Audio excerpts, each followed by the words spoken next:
கழுதே சொல்லுங்க மாமா. நீ அவங்க கூட வேணும். அப்போதான் அவங்க பிளான் என்னன்னு புரியும். அப்பதான் அவங்களை இங்க இருந்து ஓட வைக்கிறதுக்கு என்னென்ன பண்ணணும் நமக்கு புரியும். போய் வேலை கேட்கடா. பா கூலிய தேவையில்லைன்னு சொல்லடா.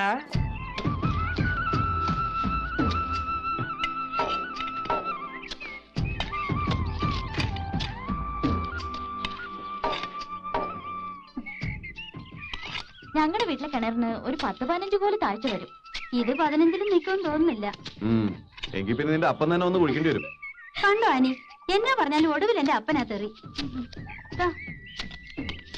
അയ്യേ, നിന്റെ ഉടുപ്പിൽ അപ്പടി മണ്ണായല്ലോ. കഴുകാൻ ഞങ്ങളുടെ വീട്ടിൽ വെള്ളം ഉണ്ടല്ലോ. ഞങ്ങൾക്കാണേല് ഇവിടെ വെള്ളം കിട്ടിയില്ലേ ജീവിതം തന്നെ വഴിമുട്ടും. നീ കിടന്ന് കഷ്ടപ്പെടുന്ന എന്നാത്തിനാ? ഇത് കഷ്ടപ്പാടാണെന്ന് ആര് പറഞ്ഞു?